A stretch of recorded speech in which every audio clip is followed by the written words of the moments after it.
All right, welcome to the Rock Shop Community Podcast. I'm here with Richard Fulco from Big Red Books. Thanks for coming on, Richie. Thanks for inviting me, Dylan. Yeah, it's going to be a lot of fun. And thank you to the Rock Shop for sponsoring this, and thank you to our community for listening, and thank you to the past guests. And Jeff and Caroline, love you guys. Thank you for everything you do and supplying the gear and all the fun stuff that we're doing. All right, without further ado, hi, Richard. What's up? Call me Richie. Richie, it is. You got it. So, okay. Where'd you grow up? I grew up in Staten Island. Staten Island. Everyone on my block was from Brooklyn. So we moved from Brooklyn to Staten Island, but it felt like Brooklyn in Staten Island. Right. Italian-American neighborhood, mostly Irish-American, working class.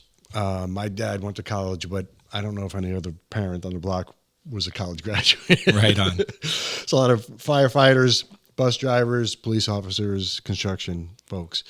And I'm writing about Staten Island right now. I've never written about where I grew up. So it's bringing up a lot of emotions. Sure. A lot of things that I wanted to forget, and a lot of things I loved about growing up in Staten Island. The people there were just, I felt like I had 10 moms and 10 dads, on the block. People were looking out for me all the time. The food was amazing. Everybody knew how to cook. All the moms knew how to cook. But everyone, it was very kind of sheltered place. It's just like not too far from Manhattan, but a lot of people didn't venture into Manhattan. Understood. So they stayed in Staten Island. And when I was growing up, there were farms on Staten Island. So this is, late 70s, early 80s. And there were farms there. And I used to just take my bike and go riding down to the beach. And like my parents never knew where I was. Latchkey kids. Latchkey kids. We're the last of them. No cell phones, no beepers, nothing like that. Nothing. They didn't know where I was. Just be home by 6:30 for dinner. Sure. Okay. We're the last of them. And my generation too. It's just our generation kind of. It's just like, I did that a lot, but then I both grew up with and without the internet. So I'm the last one, I think. Yeah. I did both.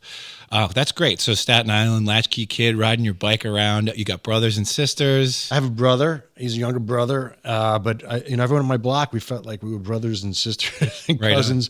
We played baseball all day long, football all day long, basketball all day long, hockey. Like we played all sports through the seasons. There were so many kids in our neighborhood because we were like first generation. And that each block had like a team. So we would, have football teams. We play against Ainsworth Avenue, Yeah. And it was an amazing place to grow up. It's a totally unique place to grow up. That's amazing. Yeah. And great. And the school you went to around there was fine and everything was normal. And yeah, I mean, normal-ish for whatever that is. Normal-ish. I mean, like my parents thought they were in Shangri-La because they had a backyard and a barbecue and a pool, right? Amazing. They were then. They were, yeah. Yeah, they were. It was a little different than Brooklyn. And I asked my parents, I'm like, how come you moved from Brooklyn? Because my parents, everyone who lived on the block loved Brooklyn. They were just Brooklynites through and through. And I said to my dad years later, I'm like, why did you move to Staten Island? You love Brooklyn so much. Well, the houses in Brooklyn was $60,000 a year. We couldn't afford them. The ones in Staten Island were $25,000 a year. Not a year, $25,000. And we could afford that. And that's why we moved. Right. So everybody there was from Brooklyn, just about. We were on the South Shore of Staten Island. We were up the block from the beach. But they dumped chemical waste off the beach. Oh, man. So corporations, man. Yeah. And I remember being on the beach one time, I don't know if you remember the old Native American commercial, like don't pollute and don't litter. And the guy cried. Yeah. That's what the beach looked like. Wow. And my mom was like, watch out for that hypodermic needle, Richie. Watch out. Oh my God. We never went back. Yeah. So there was that, Yeah. And it was also, there was the largest landfill in the world. It was on Staten Island. Uh-huh. There was a high security prison on Staten Island. Yep. So there was that element as well. Right, right. That's very interesting. I didn't know any of that. Like, I'm not from New York, and so like New York history is just kind of fascinating to me. Where are you from? I'm from Massachusetts. Oh, okay. Yeah, I moved here when I was 21, and Nyack, as I've discussed previously with many other guests, it has just a gravity to it. As soon as I came here, I was like, oh yeah, this is it. Yeah. This is where I go. I've tried to leave twice. I keep coming back. I can't get enough. There's something like non-tangible about it that I love. Just anyway, but enough about me. This is your interview, Richie. Yeah. Richie. Okay, great. So Staten Island's awesome. You had a great sounds like a rich childhood that's all kind of coming to, to the top of the surface of your mind now because you're writing a book about it. Sure, right. But it sounds like it was rich and interesting and fun and like great family around, typical Italian American stuff happening. And so then from there, did you go to college? I did. I went to college in Manhattan. I wanted to get off the island. It was time.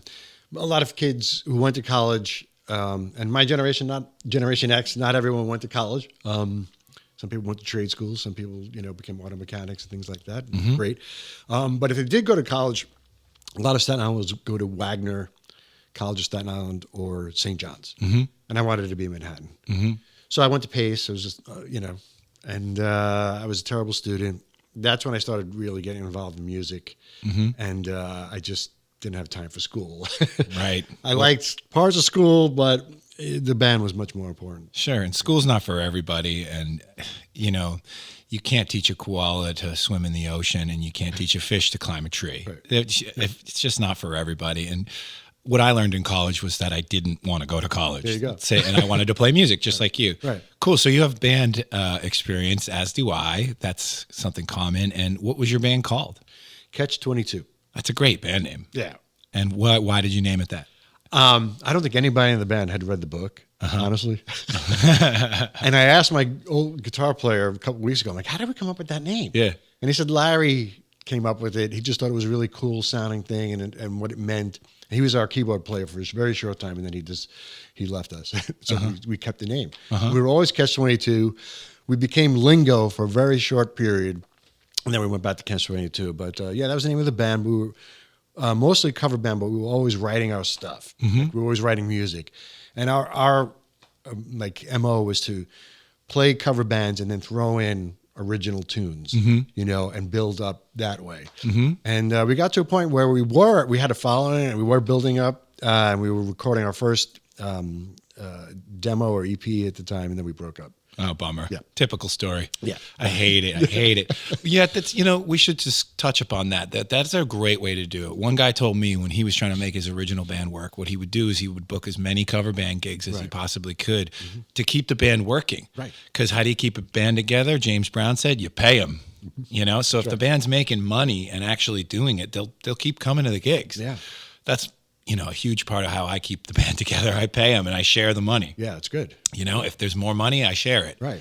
So that's a very important lesson to take for anybody who's trying to make it in music, is just keep working. And, also from another previous podcast, the little piece of advice I got is to, make your dreams flexible. Because if you have a dream to write your original music only, and that's the only way you're going to get there, I got news for you. There's a lot of different ways to get there. Right. And if you can just be flexible within your dreams. Sure. So whoever's out there listening, just take that for what it is. You can set your mind to something and get there, but try to be flexible along the way. We had a great time playing, other bands' music. Sure. Me too. And the stuff that you learned from those songwriters, right? You incorporate into your own songs. So, sure. Yeah. Yeah. And you played bass in the band? No, I was a singer. Yeah, I was the lead singer. And then I would, bang away on the keys for a little bit, play a little rhythm guitar, harmonica. But I'm primarily a singer. Oh. I actually got into the band as a saxophone player. So I was playing sax for a couple of years, and then I joined the band. And this is fresh in my memory because I'm writing about it right now. Right. So the first time I went down, maybe not the first, but maybe the second rehearsal, third rehearsal, we were in the studio, and we're paying studio time. We're all 18, 19 years old. And we're paying money. And the singer in the band would blow out his voice after 2 or 3 songs. And he'd go, so we're 2 hours rehearsal, and, we're 20 minutes in, you're done. And I said to the guys, I said, I think it was Van Halen Jump, because I mentioned Larry, the keyboardist. He had a great sound. And I said to the guys, I think I could do this one. They're like, you can? Give it a shot. And I remember singing it, and the guys, the guitar player, John Peck, and the drummer, John DiMarzio, kind of looked at each other like, and I could see the wheels turn like, wait a minute, could you do this one? And I was like, I think I could do it. It was like, I think it might have been a Creedence Clearwater Revival song. It might have been Fortunate Son. I said, I think I could do that one too. And then sure enough, I became the singer. So I was like, see you later, Mike. And I was a singer, and I was learning how to sing. And in the early days of singing, before any of those muscles learn any kind of response, You train your muscles. I was just singing like John Fogerty songs, Bruce Springsteen, John Mellencamp stuff. Like, that type of stuff. And then, like by the late 80s, that was like 1985, 86. And then like 87, 88, I started to develop my own style. So my style was more of like Jim Morrison, Michael Stipe. I consider myself a poet foremost, and then a singer, a vocalist, I would say. So I was like more in that kind of that vein. That's amazing. And how many years did you guys play? Man, I played. As Catch-22, we played from 86 to 90. I mean, consistently. And then the band broke up in 1990, as I mentioned. In 1991, I started another band. It was all original band. We were playing gigs. We played CB's, and we played Kenny's Castaways and Bitter End. We played Pyramid Club. We played a lot of places in Manhattan, and nobody was there. Nobody. Right. So I went from like playing cover gigs where the places were packed and we had an audience, we had a mailing list, people were interested in our original music, to playing an all original band where nobody was interested in our original music. Been there. I played all those places too, of course, except Pyramid. Never played there, but it's great. It's an amazing journey through the band. Okay, so we're in 92 now? Yeah, like 1991, 92. Okay, and so now what do you do next? You start another band? What do you do? What are you doing for work throughout this? Is what's paying the bills? Yeah. You living at home? What are you doing? I'm living at home. Got it. I'm struggling there, living at home. My band was in Brooklyn, so we were in Brooklyn rehearsing, hanging out all the time. I was sleeping at the bass player Joe's house all the time. I was an intern at Billboard magazine. I was what do you call it? Like a temp at Billboard magazine, at Chrysalis Records, and EMI Records. So I'd pick up work that way, and then I was delivering chicken. Okay. Typical Staten Island gig. Delivering food, and people laugh, but minimum wage in the early 90s and late 80s, I think, was like $4. I was making way above that. Yeah. And then with the band, when the band would make some money, so I was doing okay. Right. I give my parents a few bucks here and there. I wasn't paying much rent, and but that's what I was doing. And I was interning. I thought maybe I could, I always wanted to be a music journalist. That was like another one of my dreams. And someone from Billboard said to me, "You're never gonna get a job here." Oh, bummer. There are like 4 of us here, and we're not going anywhere. And I know you. Wow. You're wasting your time. Wow. I was like, nice guy. Yeah. He was doing me a service. I guess so. Yeah. So that was it. I was delivering chicken. I was working temp jobs, and then I come from a family of electricians. Okay. Grandfather's an electrician, uncle, my cousin. I just took the test. I was interviewed, and next thing you know, I'm in the basement of the World Trade Center after the first bombing. Okay. So the first one, you weren't, I don't think you were in New York at the time, but 1993. Wasn't there, no. Yeah. Somebody drove a truck into the basement and a bomb went off. So it was, by 1995, we were still working on that. Oh. So that's where I was. Like, I am the worst with my hands. I mean, I'm terrible with my hands. And there I am trying to bend pipe and splice wires and climbing, 20-foot ladders. And, that was very short-lived, but it was an eye-opener for me. Right. A lot of people can get into that work and then realize, oh yeah, this is good to do for now, but this is not good to do forever. Yeah. And especially when you're in a band. Yeah, for sure. Because, those guys get started really early in the morning. Yeah. Right? And we don't like to wake up that early.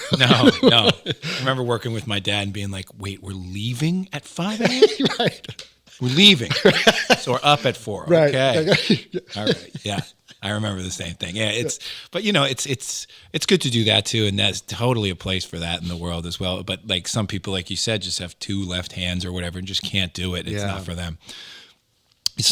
I like doing it. I like doing all the construction stuff. I also suck at it, but I like it. But I feel like, it's good to know a little bit of everything. Mm-hmm. Yeah. Okay, cool. So I've got a great picture of young Richie, just a New Yorker through and through. So then you did the electrician thing. Mm-hmm. You did the band thing. What happened next? Well, when I was around 26, I really looked in the mirror and was like, I'm just not good enough. I love it, and I love music. And if you come to the shop, I have, a lot of music books, and I play music. I mean, it's really a big part of my life. But my dad's like, so what are you going to do? Yeah. And I said, I'm going to write novels. Okay. And he laughed just like that. Nice. Yeah, all right, yeah. Next. Yeah, okay. You're going to do another lofty thing. Great.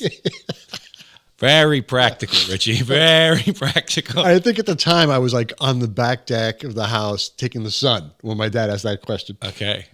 So, you had to put that image, I'm going to write novels. So I looked at the mirror. I remember saying, okay, let's just be realistic. I'm 26. That's usually the time where musicians are taking off or not.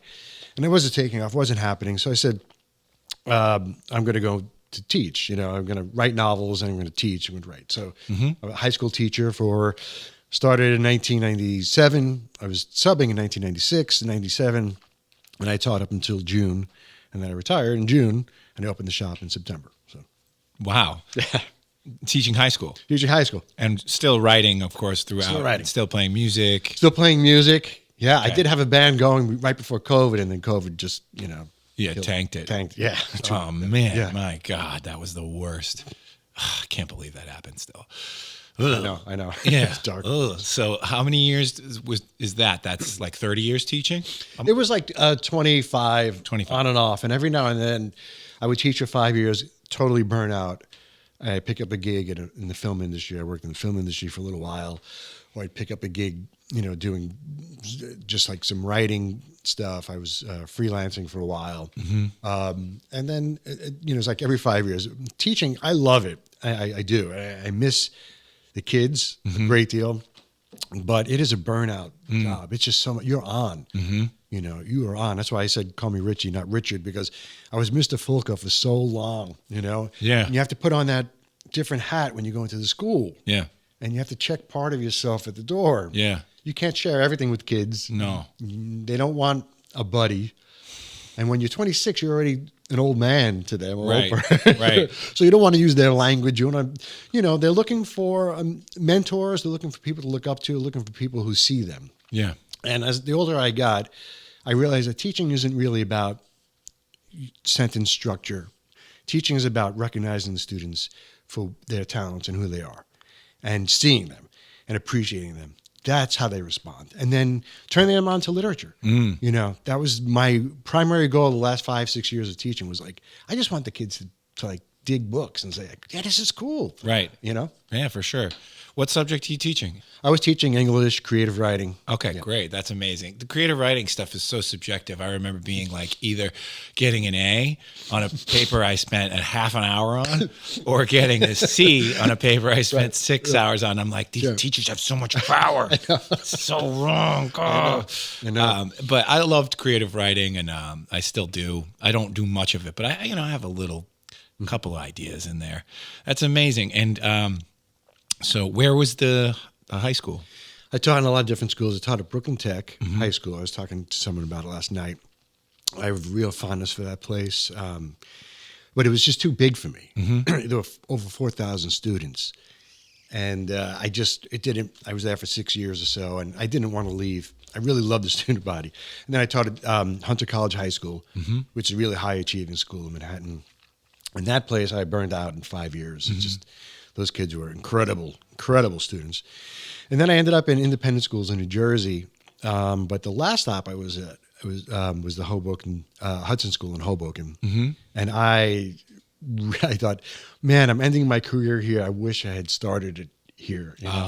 Those kids were fantastic. I'm still in touch with many of them. As a matter of fact, one of them does all my flyers for the store. Oh, that's amazing. Yeah. Terrific. I love the relationships that you have with former students. As a music instructor myself, I used to do it a lot heavier. It's just what a gift it is to see them doing well. Yeah. Especially in music. Yeah.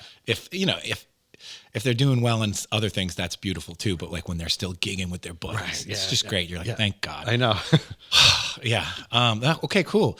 So you taught in a bunch of different high schools all over the place. And one thing you touched upon is the burnout in 5 years situation. Mm-hmm. What I'd like to kind of take away from that is, as a person who also bounces from thing to thing, And that's the best part about having bands, because you can have a band for a couple of years and then move on to another band, hopefully a bigger and better one. And then if that doesn't work out, you have another band, and you start a band, or you join a band. And so my wife and I laugh about it a lot and say like, oh, the era of the counterfeiters, the counterfeiters era, or the era of blank. Right. And because it's 2 years of, one thing or the other. That's what I love about the arts and creativity in general, is just you get burned out and you can try something new. And you're teaching, you try different schools, you move, you get burned out, you try another job. That's the beauty of life. You can just keep moving on and moving forward. Right. Okay, great. So let's get to this point now. So we're moving on and moving forward. June of 2023. Yeah. You moved. You're living in New Jersey. Yes. You have kids. Yes. And family, other family. Yeah. Well, my partner Nan, we live together. Okay. My ex-wife Colleen, and my kids Connor and Chloe. You guys, I think you met. I met once. Yeah. They're musicians too. Like I could see their their trajectory. I can see what they're going to be doing. They're going to be bouncing around. From thing. Yeah. Which is so fun to see. My kids too. My daughter's like, I'm going to be a singer, and I'm like, good luck with that. I'll be here for you. You can live at home as long as you need, but also maybe she's going to be a singer. Maybe she's going to be a famous singer. But fame seems scary.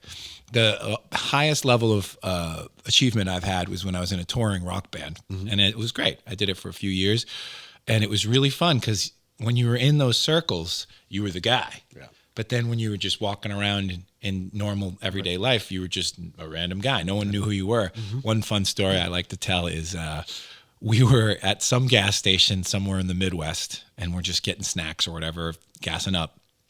And this woman looks at us wide-eyed, and she goes over to my late great friend Joe Pasquarel, and she says, "Are you guys in a band?"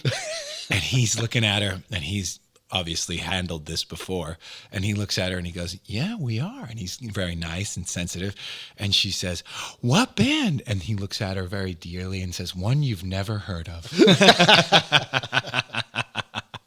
Oh my God. So that was the best. That's what I would like to get back there. And I'm going to get back there to that level again, where it's like within your circles, you're a big deal, but outside of that, you can exist. Sure.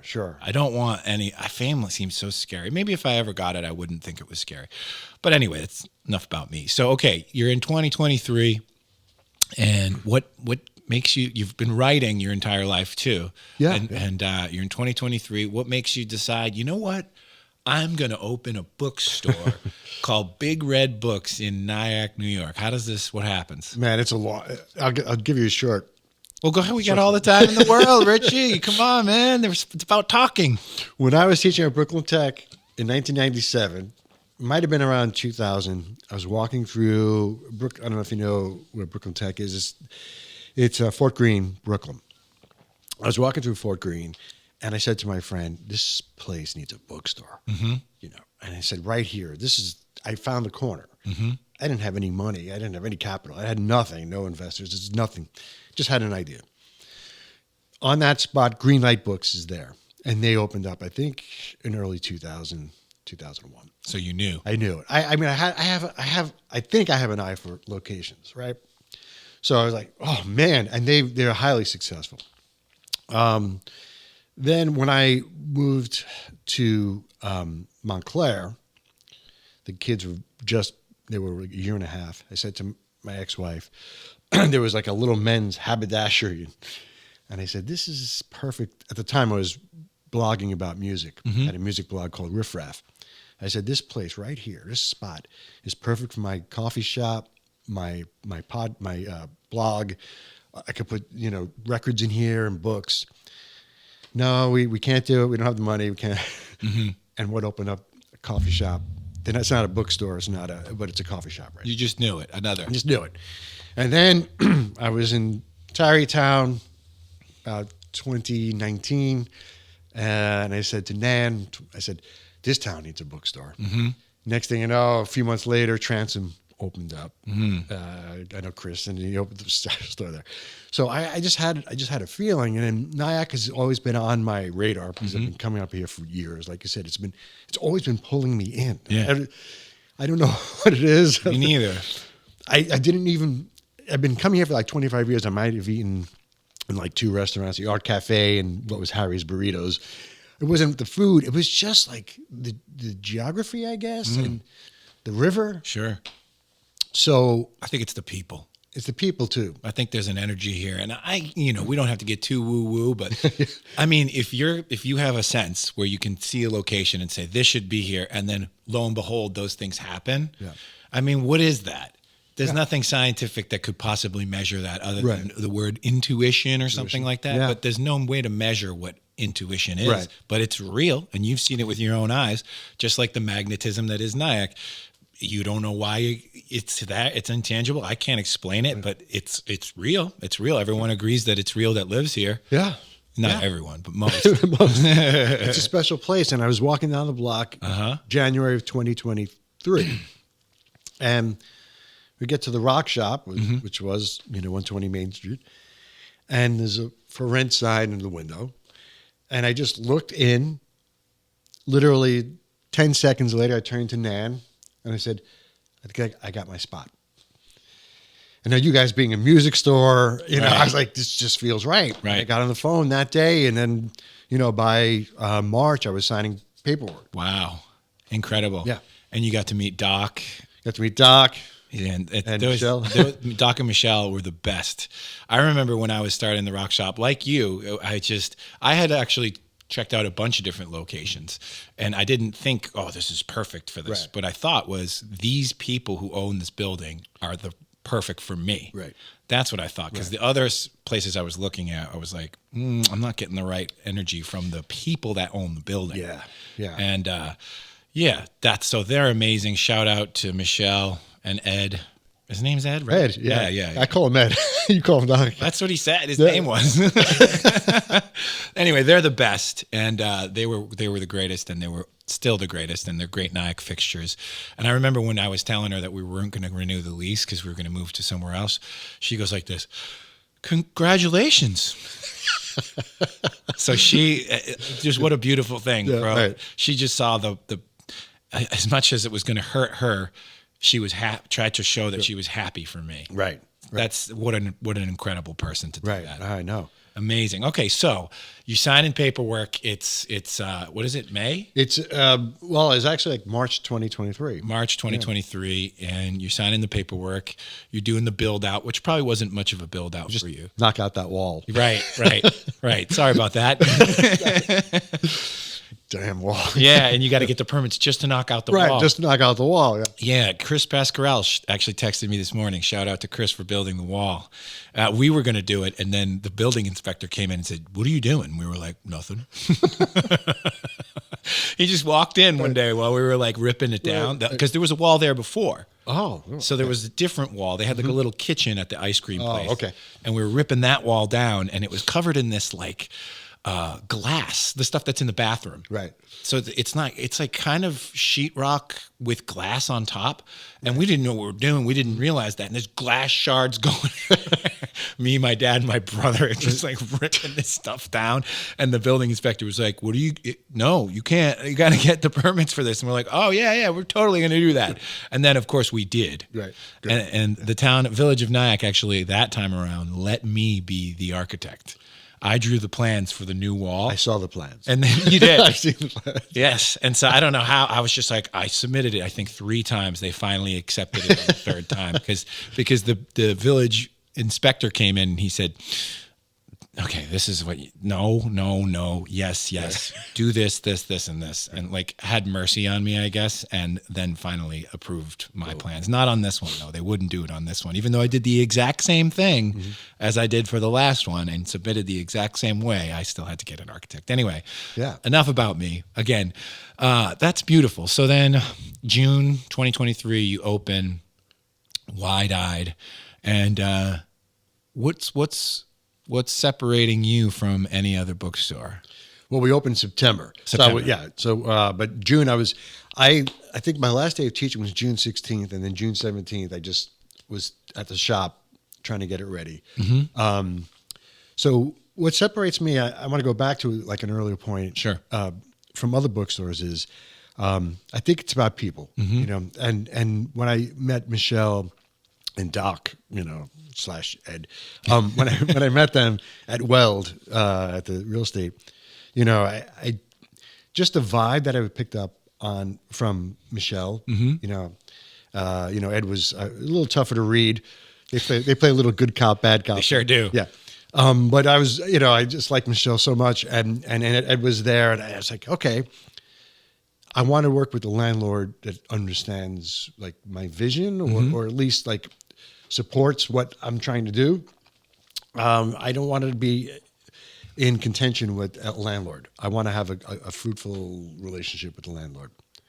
So it started with that, and everybody that I've been working with, there were people who were going to knock down the wall and take care. Nobody seemed right, you know. And then there were like there's a certain electrician. You guys recommended a bunch of people, like, you know, I don't want to shout out names, but well, people's and you know, I don't want to badmouth anyone, but I'm always looking for the right fit. I'm looking for the right book, but the people of Nyack have like, you know, embraced the store because I think I'm community centered. All of my events are free. I foster young writers, self-published writers, independent writers. Of course, we have so many writers in this town, musicians, artists, writers. People come in and drop off books. I accept everyone's book. So I think that's one of the things that separates me from other stores. And I didn't want to be Barnes & Noble. I don't want to be Barnes & Noble. I want to be a bookstore where you come in, sit on the big red couch, and read to your son or daughter, or just peruse the books. Sometimes I just tell people, you come on in. You don't have to buy anything. Just come on in. You know, look around. Yeah. You know, the music's playing.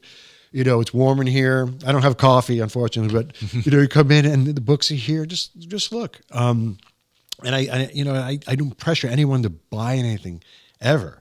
And I think people respond to that. So, you know, people I work with, like Alex, who does my flyers, he's a former student. You know, I get along with him so great. We have a relationship. Chris, who works on Saturdays now. I hadn't seen Nan for months, and I needed to hire one person 1 day a week so I could spend some time with my significant other. You know, sure. Go out to dinner. You know what it's like. I do. Go out to dinner once in a while. And I was waiting for the right person, and Chris is the right person. And so Chris is working right now at the shop. And it's all about the people. And when, you know, it was the rock shop, and you guys are so great giving me all, and I remember sending emails, hey, what about this person? Can I recommend, you know, electrician, a sign person? Yeah. It's all about the people I worked with. So, you know, and the people who come into the shop, I try to remember everyone's name, you know. I try to say, hi, Diane, or hi, you know, Charlie, whatever. I remember like books that they've ordered and affiliations they have. And, right. You know, I try to make mental notes. I want people to know that I care. You know? So that's great. Yeah. That's amazing. Let's talk about the events a little bit that you do, because I noticed that you're always doing those events, and that's amazing because, you know, I'm not going to compete with Guitar Center, and you're not going to compete with Barnes & Noble. Right. It's just impossible. I mean, unless we had billions of dollars to restart a brand new corporation, which neither of us do or probably have a desire to do, I'm assuming, you couldn't do it. So what we do is we do services here in addition to selling things. So you should be like, you are doing services with your events, and whatever services you can provide as a small business here in Nyack, I recommend you do, because people want that interpersonal. They want to trust you when they bring me a guitar, or they want to trust you when they show up to hear somebody talk about their books. Or they want to trust you when you recommend a book to somebody. That's right. And that's by knowing their name. We do that too. We try to know everybody's name, and when they walk out the door, whether they bought anything or not, we say thank you as well. Very, very important stuff. And that's, hopefully we're all going to just continue to survive, maybe thrive here in Nyack for a while. And yeah. So events. What kind of events are you doing? You just bringing authors in? What are you doing? I'm always, brainstorming. So I started off thinking poetry reading because I write poetry and I love poetry, and there is a very large poetry community in Nyack. And I, when I built the store, I said I want a very strong poetry section. I don't want a poetry, on the bottom shelf tucked away by the bathroom. So I have a very stout poetry section. So I started off with poetry readings. I'm like, okay, what do I know? Poetry readings. And the poets made themselves known very early on here. So we did poetry readings. We've had really successful poetry readings, really wonderful poetry readings. Book launches. So book launches, you have a new book that's coming out. Let's put together a launch. And I've had several of them. I have one tomorrow from a local author, Ryan Cahill. And it's going to be great. Daniel Wolf is in conversation with him. So I've done, local authors, book launches, and then authors who are on like the traditional presses, not self-published, they're traditionally published. We started book clubs. So we have book clubs. We have a literary fiction book club, nonfiction book club. We have a world literature book club that's run by Tom Davidson, which has been great. On Wednesday, we're trying a silent reading party where you just show up with your book, find the seat on the couch or on a chair, and read. And if you want to share, like, this is a really cool paragraph or a cool sentence, we'll share. We had memoir writing workshops with Jocelyn Jane Cox, which has been really great. We've had poetry writing workshops with Lily Greenberg. We've had humor writing workshop with Janine Annette. We've had create Valentine cards. We have a, we've done everything. I'm trying to think outside of the box and what people might like here. We had a self-publishing seminar with the Arts Council of Rockland. So, if you have an idea, you want to pitch it. We're gonna have some music too in May. So, yeah, amazing, yeah, amazing. So. Yeah, you hear that, Nyack? You got an idea, bring it on over to Richie. Stop by Big Red Books. That's incredible. So let's touch upon what you've written over the years. And are you doing self-publishing, traditional publishing? What are we doing? I'm on a small independent press, Wampus, and they support me entirely. They're really great with the editing and the feedback and the support. I published 2 novels, poems throughout my career, and I'm working on my 3rd novel. Each of my novels, music is like central element too. And that's how Wampus reached out to me when I was blogging with Riffraf. I'm a huge Kinks fan, and I was writing about the Kinks, and this guy kept like responding to my Kinks stuff. And I'm like, who is this guy? I looked him up, and he runs Wampus. So they're also a record label. Okay. So they put out music and books. So I'm working on my 3rd novel.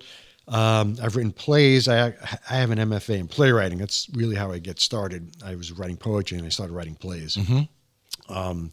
So I had a play produced. I had 3 of my short plays produced last year, and I just submitted a couple of things to Elmwood for their like I don't even know what they call it, like new play weekend. And cool. So maybe something happened there. Where can we find all of these wonderful publications? Wampus.com or something? You could go to richardfulco.com website. That's richardfulco.com. Or Big Red Books, because I carry my own book. Of course you do. Yeah. Nice move. Yeah. It's funny is my CD isn't here. Oh, I don't sell it here. Oh, really? I don't know why. Why not? I don't know why. Another weird thing about me, I have yet to set foot in your store. I know. Isn't that weird? You walked by the other day, gave me this nice wave. I'm like, Dylan, come on in. I don't know why. You curated all those books too, and they sold. Nice. The Zeppelin book that you suggested. Nice. Yeah. That's so funny. I don't know what it is. I haven't set foot in there. I'm gonna come in though. I'm gonna stop whatever stigma I have in my head about this. I guess I haven't really thought about it, but I haven't thought about the why. I've thought about that's an interesting thing. Why haven't you gone in there? I haven't thought about that enough. Well, you're busy. I know you're your own store. True. Yeah. True. So speaking of busyness and Nyack, you're working 6 days a week. You were working 7. I'm doing 6 days a week as well, but I still have a lot of gigs. So I go off and do the gigs. So I still have time in the morning with my family. That's good. And time in the evening, sometimes with my family. And then Sunday is off, but usually, of course, I get a gig on Sunday and I don't really have it off. That happens all too often. Thank you, Mrs. Kelehan, if you're listening. Is that your mother-in-law? No, that's my wife. Oh. She's The babysitter too. well, she takes care of the kids and she takes care of everything and is like, oh, you got a gig? Okay. That's great. So It's so important to have that support. yeah, You know, that's what I'm getting at. So Nan and your kids are they're supporting you still. Is that true? of course. Yeah. Yeah. Amazing. Nan had an art opening of her work last night in Montclair. Uh-huh. You know, so she and I don't really see each other during the week. Mm-hmm. You know, she comes home around 9:00. We sit on the couch, we veg, I fall asleep, and then we go up to bed. Yeah. And, you know, we start all over again. She's a fabulous painter. She's a wonderful painter. She did the logo of the couch for the, for the store. But she's so much more than that. And people need to know how good she is. She's phenomenal. So she's doing her thing. I'm doing my thing. And, I'm right. I wake up in the morning and 5:30 and I write. Mm-hmm. And then I drive the kids to school. Mm-hmm. And then I come to the shop. Mm-hmm. And then there are events at night. Yep. So like so it's like after work, event, gig. So and I'm tired. It's like I'm tired. Me too. Me too. It's beautiful though, but the struggle is real, and I want anyone who's watching, who's thinking about opening their own business or pursuing a career in the arts, just realize that it's a real struggle, but it's a beautiful struggle because you're struggling for yourself. And you you changed your dreams, adapted your dreams throughout music. Music is still a huge part of your life. Writing is still a huge part of your life. You adapt, you figure it out. I really want to release another record of my original music. Yeah, I should. But in the meantime, that I'm doing this and I have all these other things going on, I'm just going to keep chilling and playing the cover music I play and make some cash on the side and do this whole thing that I'm doing here and the podcasting things that I'm doing now too, randomly. So that's what I want this message to be, is that, make adjustments, but don't stop. Right. Because you're still writing. Right. You're still involved in literary stuff, in music stuff. I'm still writing. I'm still involved in music stuff and all the things I never even really set out to do. But here we are in Nyack, New York, randomly. And great. Is there anything else you want to say, Richie, about your life or career, or that feels like you just want to top it off with? Well, I just want to say I'm so happy to be in Nyack, and I love for the past 8 months. Today is 8 months. People still come in and they just come in to welcome me, welcome to Nyack. Or sometimes people come in, they feel guilty because they haven't been to the store. I'm like, don't worry, it's okay. Yeah. I'm glad you're here now. Yeah. It's fine. It's just been the people. Again, I was just at the shop for a few minutes, and people were looking at. This woman was looking at events on the front window, and I just gave her a nice wave, and she gave me a really nice smile and waved back, and that's really what it's about. She doesn't have to come in and buy books. She had this dog. I love dogs. I love when they come into the shop. Mm-hmm. So I just want people to come in. Just come and say hello. And I know, in a small shop, sometimes people don't want to, have conversation. You don't have to have a conversation with me. Just go to the back, say hi, grab a book, sit down on the couch, peruse, just look at the shelves. Just sometimes moms need a little quiet time. Mm-hmm. So in the back, in the kids section, we have some toys and puzzles and things the kids could play with, and moms or dads could come up to the front and look at books, Sure. at their leisure. So I just want it to be, a really friendly place. And I think I'm a pretty friendly guy, and I just want people to come in and say hello. And Nyackers they've been great. They've been great. Nyack is amazing as far as the people go, and as far as our customers go, and the support that we get from the community and the community leaders. Mm-hmm. So let's keep the connections going. Let's keep building our communities, and let's make Nyack amazing. Well, thanks for doing this podcast. Sure. I think this is part of the community building, right? It is. That's my whole plan. All right, everybody. Thanks again to The Rock Shop. Thanks to Big Red Books and Richard Fulco for coming on. And thanks for watching. And you can find it at www.therockshopnyack.com. And support Nyack. Come on down. Visit Nyack. Thanks, everybody. Thank you. Thank you.